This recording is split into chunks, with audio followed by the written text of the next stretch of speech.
ദൈവനാമത്തിന് മഹത്വമുണ്ടാകട്ടെ. എല്ലാ പ്രിയപ്പെട്ടവർക്കും വേഗം വരുന്ന കർത്താവ് യേശുക്രിസ്തുവിൻ്റെ നിസ്തുല നാമത്തുള്ളതായ സ്നേഹവന്ദനം അറിയിക്കുകയാണ്. ഇന്നത്തെ വചന ശുശ്രൂഷയിലേക്ക് നിങ്ങളെ ഏവരെയും ഹാർദമായി സ്വാഗതം ചെയ്യുന്നതിൽ അതിയായ സന്തോഷമുണ്ട്. ഇന്നത്തെ വചന ശുശ്രൂഷ നമുക്കേവർക്കും അനുഗ്രഹപ്രദമായി തീരേണ്ടതിന് നമുക്ക് ഒരു നിമിഷം നമ്മളെ തന്നെ ദൈവകരങ്ങളിൽ സമർപ്പിച്ചുകൊണ്ട് പ്രാർത്ഥിക്കാം. ഞങ്ങളെ സ്നേഹിക്കുന്ന സ്വർഗീയ പിതാവേ, ഈ നല്ല സമയത്തിനായി നന്ദി പറയുന്ന കർത്താവേ, ഇന്നത്തെ വചന ശുശ്രൂഷയെ അവിടുന്ന് അനുഗ്രഹിക്കണമേ. കേൾക്കുന്ന അടിയങ്ങളെ കർത്താവ് അനുഗ്രഹിക്കണമേ. വചനം സംസാരിക്കുന്ന അടിയനെയും കർത്താവ് അനുഗ്രഹിക്കണമേ. തിരുനാമ മഹത്വത്തിനായി തീരുവാൻ സഹായിക്കണം. സകലതും യേശുവിൻ നാമത്തിൽ അപേക്ഷിക്കുന്നു. കൃപ കേൾക്കണം സ്വർഗീയ പിതാവേ. പ്രിയമുള്ളവരെ, ഇന്നത്തെ വചന ശുശ്രൂഷയിലേക്ക് നിങ്ങളെ ഒരിക്കൽ കൂടി സ്വാഗതം ചെയ്യുകയാണ്. ഇന്ന് നമ്മൾ ചിന്തിക്കാൻ പോകുന്ന വിഷയം എന്നത് പരിശോധന ന്യായവിധി എന്നുള്ളതാണ്. പരിശോധന ന്യായവിധി എന്ന് കേൾക്കുമ്പോൾ ഇന്നത്തെ ലോകത്തിലെ അനേക ക്രിസ്ത്യാനികൾ അത് കേൾക്കുമ്പോൾ തന്നെ അവർക്ക് അതിനോടെന്തോ ഭയമോ അതിനെ അവർ നിരസിക്കുകയോ അതിനോട് മുഖം തിരിക്കുകയോ ചെയ്യുകയാണ്. എന്തുകൊണ്ടാണ് ഇന്നത്തെ ലോക ക്രിസ്ത്യാനികൾക്ക് പരിശോധന ന്യായവിധി എന്ന് കേൾക്കുമ്പോൾ അതിനോട് ഭയവും വെറുപ്പും ഉണ്ടാകുന്നത്? അങ്ങനെയെങ്കിൽ വേദപുസ്തകത്തിൽ യഥാർത്ഥമായും ന്യായവിധി എന്നുണ്ടോ, ന്യായവിധി എന്ന് ഒന്നുണ്ടോ എന്ന് നമുക്ക് വേദപുസ്തക പ്രകാരം ഒന്ന് പരിശോധിക്കാം. നമുക്ക് ഒരു വേദഭാഗം വായിക്കാം. അപ്പോസ്തലൻ പൗലോസ് കൊരിന്ത്യർക്ക് എഴുതിയ 2-ാമത്തെ ലേഖനം 2 കൊരിന്ത്യർ 5-ാമത്തെ അധ്യായം 10-ാമത്തെ വാക്യം നമുക്ക് വായിക്കാം. അതിങ്ങനെ രേഖപ്പെടുത്തിയിരിക്കുന്നു: അവനവൻ ശരീരത്തിൽ ഇരിക്കുമ്പോൾ ചെയ്തത് നല്ലതാകിലും തീയതാകിലും അതിന് തക്കവണ്ണം പ്രാപിക്കേണ്ടതിന് നാം എല്ലാവരും ക്രിസ്തുവിൻ്റെ ന്യായാസനത്തിൻ്റെ മുമ്പാകെ വെളിപ്പെടേണ്ടതാകുന്നു. പ്രിയമുള്ളവരെ, ഈ വേദവാക്യമനുസരിച്ച് എല്ലാവരും ന്യായാസനത്തിന് മുമ്പാകെ വെളിപ്പെടേണ്ടതാകുന്നു. നമുക്ക് ഉറപ്പിക്കുവാൻ 1-2 വാക്യം കൂടി നോക്കാം.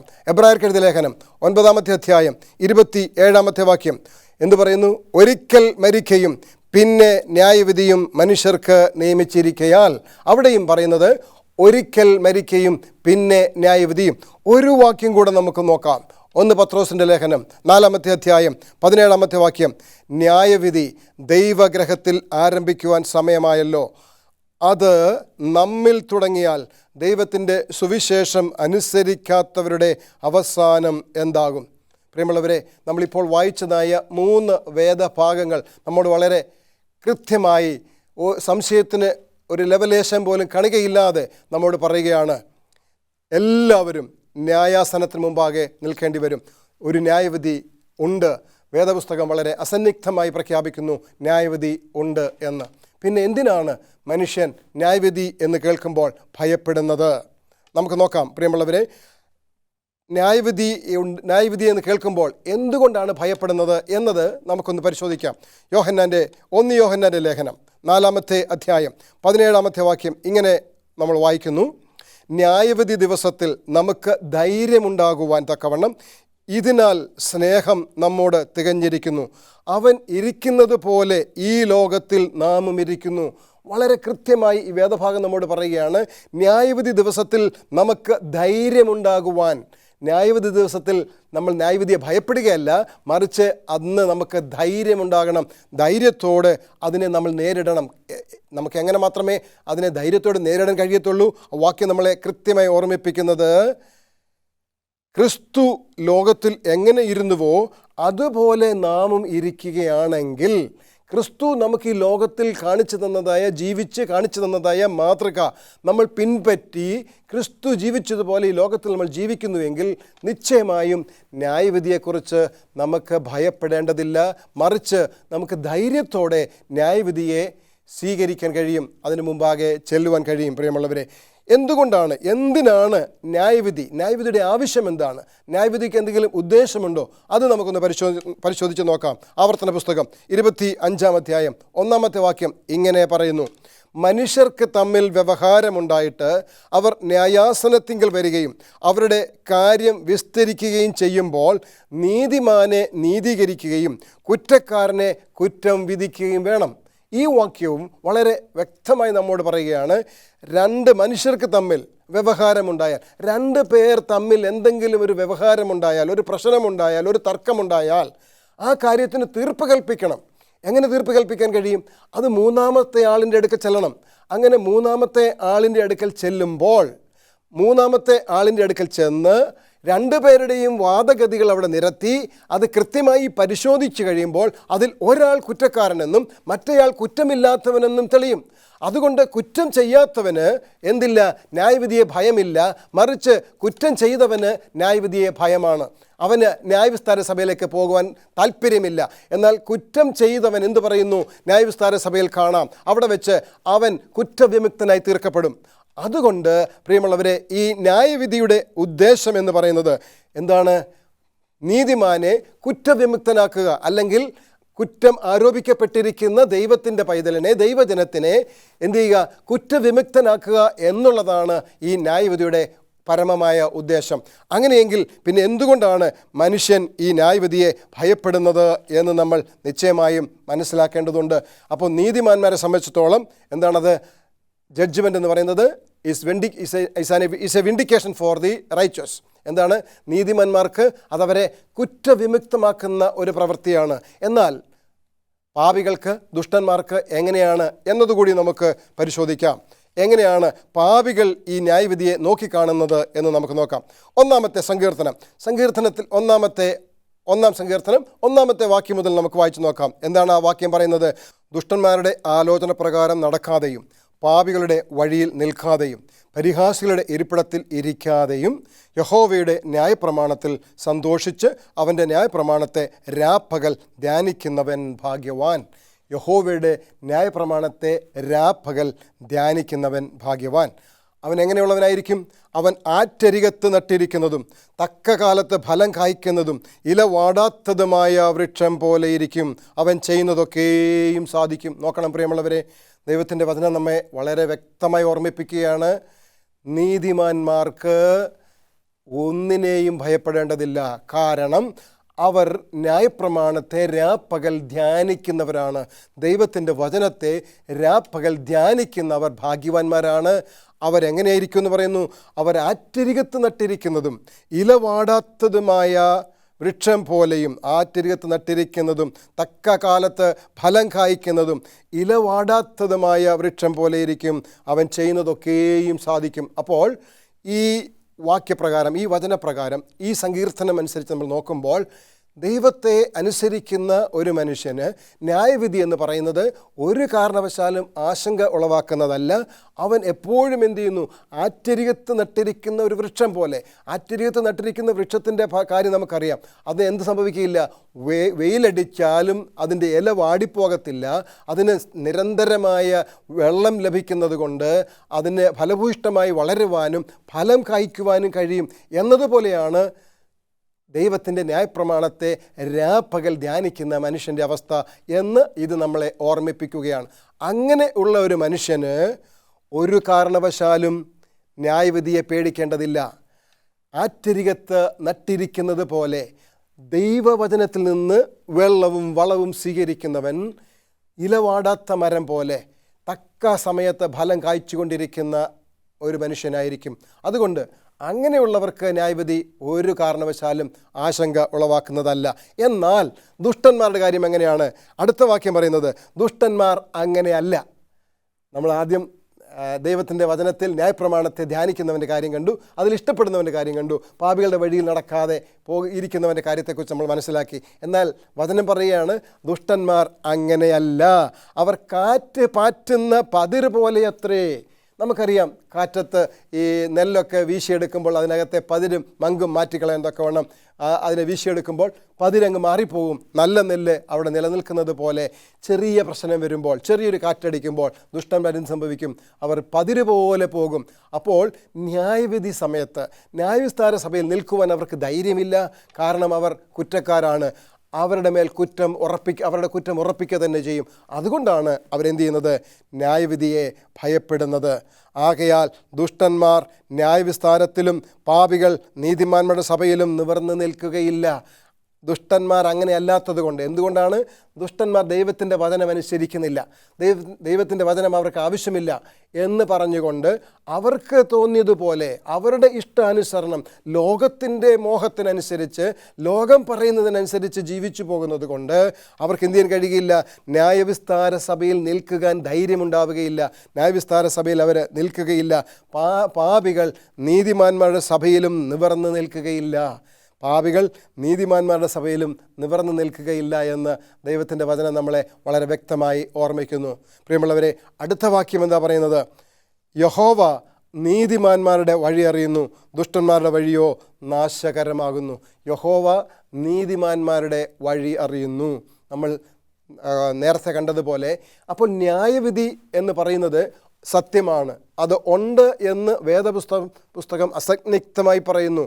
എല്ലാവരും നമ്മൾ കൊരിന്ത്യർക്കെഴുതിയ ലേഖനം വായിച്ചപ്പോൾ സകല മനുഷ്യരും ആരും വിടാതെ, ഒരാളെപ്പോലും മാറ്റി നിർത്താതെ എല്ലാവരും ന്യായവിസ്താര സഭയിൽ നിൽക്കേണ്ടതാണ് എന്നതിനെക്കുറിച്ച് യാതൊരു സംശയവുമില്ല. എന്നാൽ യോഹന്നാൻ്റെ ലേഖനത്തിൽ നമ്മൾ വായിച്ചത്, അന്ന് ഒരു കൂട്ടർക്ക് ധൈര്യത്തോടെ അവർ അതിനെ അഭിമുഖീകരിക്കും, ഒരു കൂട്ടർ അതിനെ ഭയത്തോടെ നേരിടും. എന്താ കാരണം? അതാണ് നമ്മളിപ്പോൾ സങ്കീർത്തനത്തിൽ വായിച്ചത്. യഹോവയുടെ ന്യായപ്രമാണത്തെ ധ്യാനിച്ച് അതിൽ സന്തോഷിക്കുന്ന മനുഷ്യൻ എന്തു ചെയ്യത്തില്ല? ഈ ന്യായവിധിയെ ഭയപ്പെടുകയില്ല. എന്നാൽ അത് ന്യായപ്രമാണം മാറിപ്പോയെന്നും ന്യായപ്രമാണം ആവശ്യമില്ലെന്നും ന്യായപ്രമാണം മായ്ച്ചു കളഞ്ഞും എന്നൊക്കെ പറഞ്ഞുകൊണ്ട് തന്നിഷ്ടപ്രകാരം ജീവിക്കാൻ ശ്രമിക്കുന്നവർക്ക് എന്ത് ചെയ്യാൻ പറ്റുകയില്ല? ദുഷ്ടന്മാർ ന്യായവിസ്താരത്തിലും പാപികൾ നീതിമാന്മാരുടെ വഴിയിലും സഭയിലും നിവർന്നു നിൽക്കുകയില്ല. യഹോവ എന്തു ചെയ്യുന്നു? നീതിമാന്മാരുടെ വഴി അറിയുന്നു, ദുഷ്ടന്മാരുടെ വഴിയോ നാശകരം അത്രേ. ദുഷ്ടന്മാരുടെ വഴിയോ നാശകരം അത്രേ. പ്രിയമുള്ളവരെ, ദൈവത്തിൻ്റെ വചനം ഉറക്കെ വിളിച്ചു പറയുകയാണ്, നീതിമാന്മാരെ സംബന്ധിച്ചിടത്തോളം ന്യായവിധി എന്ന് പറയുന്നത് അവനെ കുറ്റവിമുക്തനാക്കുന്നതായ ഒരു പ്രക്രിയയാണ്. നമുക്കറിയാം, ഈ ലോകത്തിൽ ഒരു പക്ഷേ പലവിധമായ പ്രശ്നങ്ങൾ മനുഷ്യർ തമ്മിലുണ്ടായേക്കാം. അപ്പോൾ ഏതായാലും രണ്ട് ശരികളുണ്ടാവുകയില്ല. രണ്ട് വ്യക്തികൾ തമ്മിൽ പ്രശ്നമുണ്ടാകുമ്പോൾ അതിൽ ഒരു വ്യക്തി ശരിയും ഒരു വ്യക്തി തെറ്റുമാണ്. അപ്പോൾ അത് എവിടെ പോകേണ്ടതുണ്ട്? അത് സ്ഥിരീകരിക്കുവാൻ ഒരു ന്യായവിസ്താര സഭയിൽ പോകേണ്ടതുണ്ട്. അങ്ങനെ ന്യായവിസ്താര സഭയിൽ പോകുമ്പോൾ കുറ്റം ആരോപിക്കപ്പെട്ടവൻ, തെറ്റ് ചെയ്യാതെ കുറ്റം ആരോപിക്കപ്പെട്ടവന് ഈ കോടതി മുമ്പാകെ അല്ലെങ്കിൽ ന്യായാധിപൻ്റെ മുമ്പാകെ അല്ലെങ്കിൽ ഈ ന്യായവിസ്താര സഭയിൽ നിൽക്കുവാൻ അവന് ധൈര്യമാണ്. അവൻ പറയും, ഞാൻ നിരപരാധി ആയതുകൊണ്ട് എൻ്റെ ന്യായം ന്യായവിസ്താര സഭയിൽ എനിക്ക് ലഭിക്കും, അത് ലഭിക്കുവാൻ തക്കവണ്ണം നമുക്ക് ന്യായവിസ്താര സഭയിൽ പോകാം എന്ന് പറയുമ്പോൾ കുറ്റക്കാരനായിരിക്കുന്നവൻ അവനറിയാം അവൻ ഗിൽറ്റിയാണ്, അവൻ തെറ്റുകാരനാണ്, അവൻ കുറ്റം ചെയ്തിട്ടുണ്ട്.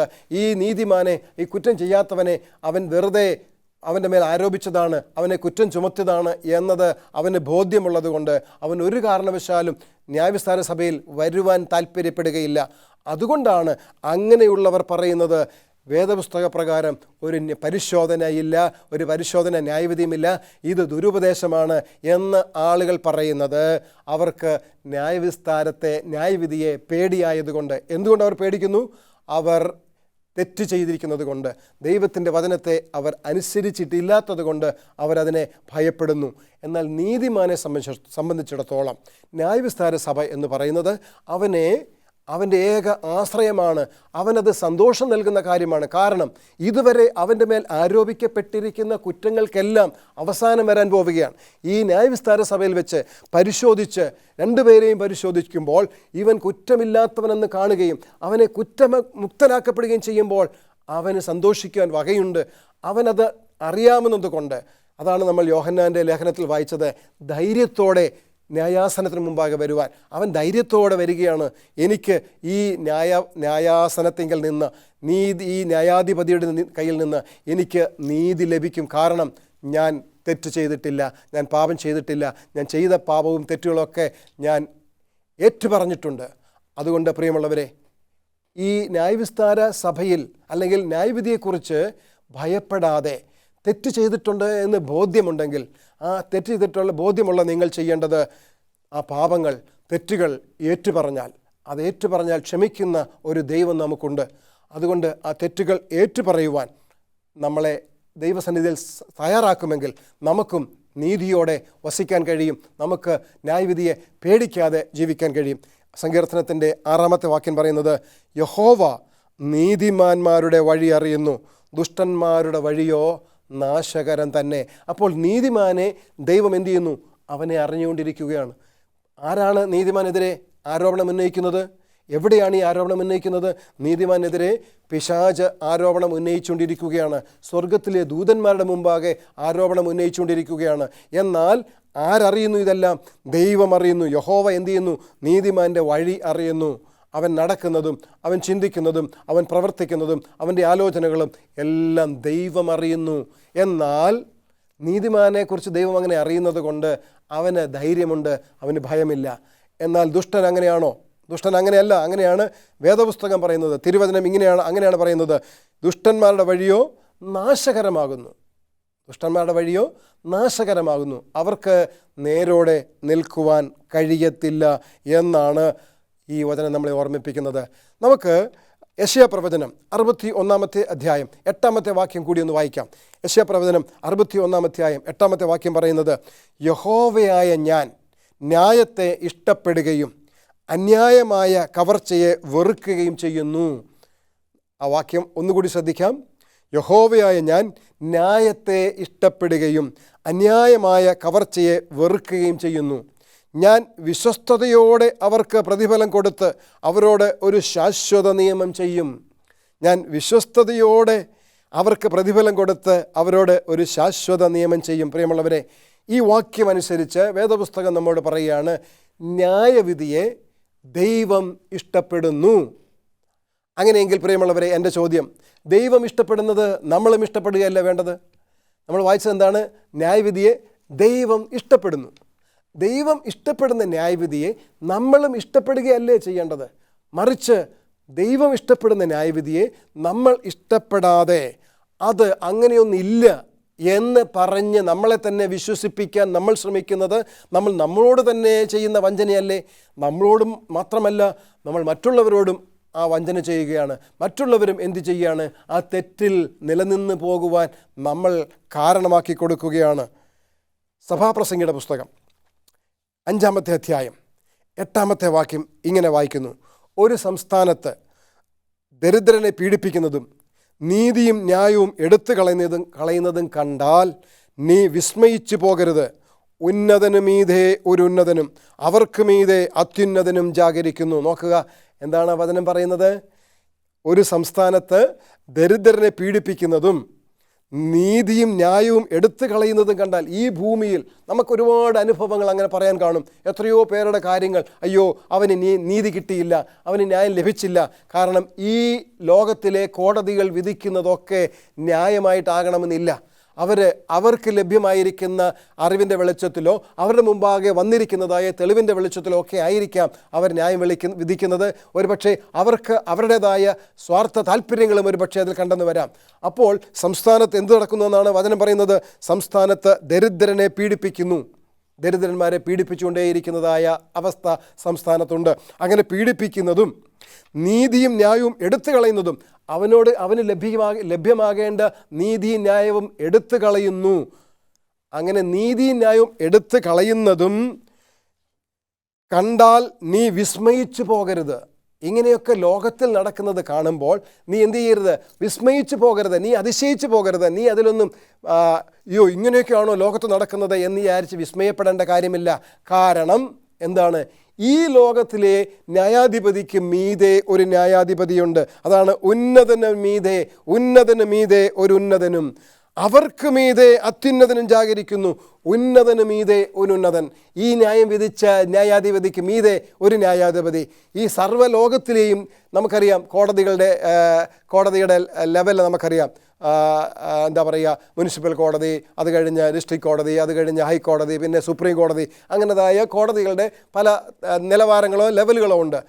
എന്നതുപോലെ ഈ ലോകത്തിലെ സകല സുപ്രീം കോടതിയും, ഈ ലോകത്തിലെ ഹൈക്കോടതിയും സുപ്രീം കോടതിയും എല്ലാം ദരിദ്രനെ പീഡിപ്പിക്കുകയും അവനോട് അന്യായം ചെയ്യുകയും ചെയ്താലും നീ എന്ത് ചെയ്യരുത്? വിസ്മയിക്കരുത്, അതിശയിക്കരുത്. കാരണം അവനെയും നിയന്ത്രിക്കുന്ന, അവനെയും ന്യായം വിധിക്കുന്ന, അതിൻ്റെയും മേലെ ന്യായം വിധിക്കുന്ന ഉന്നതനായ ഒരു ന്യായാധിപതിയുണ്ട്. അവൻ ഇതൊക്കെ കണ്ടുകൊണ്ടിരിക്കുന്നു. അങ്ങനെയാണ് നമ്മൾ വായിച്ചത്. ഉന്നതന് മീതെ ഉന്നതനും അവർക്ക് മീതെ അത്യുന്നതനും ജാഗരിക്കുന്നു. ഉന്നതന് മീതെ ഉന്നതനും അവർക്ക് മീതെ അത്യുന്നതനും ജാഗരിക്കുന്നു. അപ്പോൾ ഈ ലോകത്തിലെ ന്യായാധിപതിമാർ സംസ്ഥാനത്തും ദേശത്തും അന്യായം ചെയ്താലും, ന്യായം നശിപ്പിച്ചു കളഞ്ഞാലും, ന്യായം ചെയ്യാതെ ഇരുന്നാലും ദൈവത്തിൻ്റെ മക്കൾ അതൊന്നും കണ്ട് എന്ത് ചെയ്യാൻ പാടില്ല? വിസ്മയിച്ചു പോകരുത്. ദൈവത്തിൻ്റെ മക്കൾ വിസ്മയിച്ചു പോകാൻ പാടില്ല. കാരണം അവർക്ക് മീതെ ഒരു ന്യായാധിപതിയുണ്ട്. അവർക്ക് മീതെ അത്യുന്നതനായ ഒരു ന്യായാധിപതിയുണ്ട്. ഈ ലോകത്തിലെ സുപ്രീം കോടതിയല്ല, സ്വർഗത്തിലെ സുപ്രീം കോടതി. സ്വർഗത്തിലെ സുപ്രീം കോടതി എല്ലാം കാണുന്നത് കൊണ്ട്, എല്ലാവരും ന്യായവിസ്താര സഭയിൽ വരേണ്ടതായതുകൊണ്ട്, അവർ ചെയ്തത് നല്ലതാണോ തീയതാണോ എന്ന് പരിശോധിച്ച് ആ ചെയ്തതിന് തക്കവണ്ണം, അവർ ചെയ്തതായ പ്രവൃത്തിക്ക് തക്കവണ്ണമാണ് അവർക്ക് വിധി പ്രഖ്യാപിക്കാൻ പോകുന്നത്. അതുകൊണ്ട് വേദപുസ്തകം അസന്നിഗ്ധമായി പറയുന്നു, ഒരു ന്യായവിധിയുണ്ട്, കാര്യങ്ങൾ പരിശോധിക്കേണ്ടതുണ്ട്. അങ്ങനെ പരിശോധിക്കുമ്പോൾ ആരാണോ കുറ്റക്കാരൻ അവനെ കുറ്റം വിധിക്കുകയും, ആരാണോ നിരപരാധി, ആരാണോ കുറ്റം ചെയ്യപ്പെടാതെ കുറ്റം ആരോപിക്കപ്പെട്ടവൻ, അവനെ കുറ്റവിമുക്തനാക്കുകയും ചെയ്യും എന്നാണ് വേദപുസ്തകം പറയുന്നത്. അങ്ങനെയെങ്കിൽ പ്രിയമുള്ളവരെ, ആ ന്യായവിധിയെ നമ്മൾ സന്തോഷത്തോടെ സ്വീകരിക്കുകയല്ലേ ചെയ്യേണ്ടത്? പക്ഷേ ഒരു കാര്യമുണ്ട്, ആ ന്യായവിധിയിൽ നമുക്ക് എന്തുണ്ടാവണം? ധൈര്യമുണ്ടാകണം. ആ ന്യായവിധിയെ അഭിമുഖീകരിക്കുവാൻ നമുക്ക് ധൈര്യമുണ്ടാകണമെങ്കിൽ ദൈവത്തിൻ്റെ വചനം പറയുന്നത് എന്താണ്? ആ ന്യായവിധി ദിവസത്തിൽ നമുക്ക് ധൈര്യമുണ്ടാകുവാൻ എന്ത് ചെയ്യണം? ഒരു കാര്യം ചെയ്യണം. ഇതിനാൽ സ്നേഹം നമ്മോട് തികഞ്ഞിരിക്കുന്നു എന്നാണ്. അപ്പോൾ തികഞ്ഞ സ്നേഹം, ദൈവത്തിൻ്റെ സ്നേഹം നമ്മളിൽ ഉണ്ടെങ്കിൽ മാത്രമേ, ആ തികഞ്ഞ സ്നേഹമാണ് എല്ലാ ഭയത്തെയും പുറത്താക്കുന്നത്. ന്യായവിധിയെക്കുറിച്ചുള്ള ഭയത്തിൽ നിന്ന് നമുക്ക് പുറത്തു വരാൻ കഴിയുന്നത് ആ തികഞ്ഞ ദൈവത്തിൻ്റെ സ്നേഹം നമ്മളിൽ ഉണ്ടെങ്കിൽ മാത്രമാണ്. ആ തികഞ്ഞ സ്നേഹം നമ്മളിലുണ്ടെങ്കിൽ, ആ സ്നേഹം ദൈവത്തിൻ്റെ സ്നേഹം നമ്മോട് തികഞ്ഞിരിക്കുകയാണ്. ദൈവത്തിൻ്റെ സ്നേഹത്തിന് ഒരു കുഴപ്പവുമില്ല. പക്ഷേ ആ സ്നേഹം നമ്മൾ അറിഞ്ഞിട്ടുണ്ടോ, സ്വീകരിച്ചിട്ടുണ്ടോ, നമ്മൾ അതിന് പ്രകാരം ജീവിക്കുന്നുണ്ടോ എന്നത് പരിശോധിക്കണം.